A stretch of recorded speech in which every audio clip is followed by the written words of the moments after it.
Chère sœur, vous qui êtes fiancés, lorsque tu es fiancé à un homme qui reconnaît difficilement ses erreurs, ne l'épouse pas.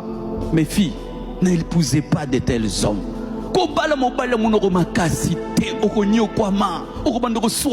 En français, n'épouse jamais un homme qui reconnaît difficilement ses erreurs dans les fiançailles. Il sera davantage mauvais dans le mariage.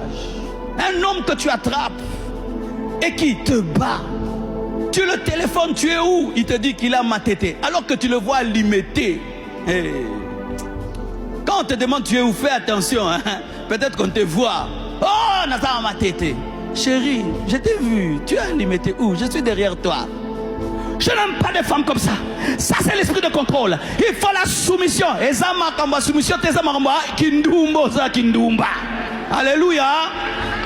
Tu n'es pas obligé de continuer une telle relation. C'est pourquoi j'ai dit au premier culte, vous savez qu'une chose, une femme, même si elle n'est pas mariée, si elle a Jésus, elle a de la valeur. Et même si elle n'a pas Jésus, elle a la valeur. Tu as étudié, tu as une éducation.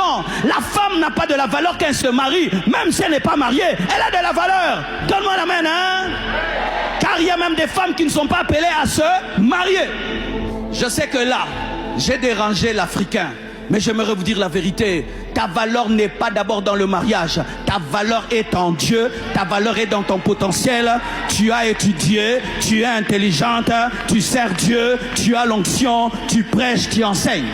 Comme ma sœur Naomi qui est là. Vous voulez dire qu'elle aura la valeur quand elle va se marier? Elle vous a prêché vendredi, il y avait l'onction ou pas?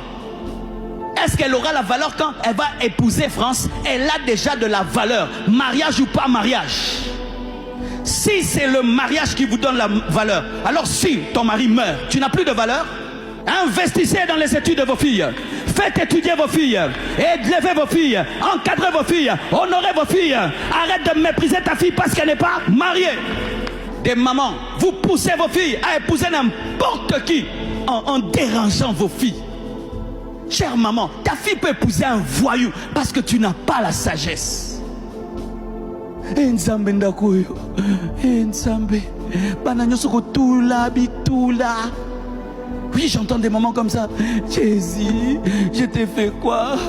Bitula na bitula Nzambe.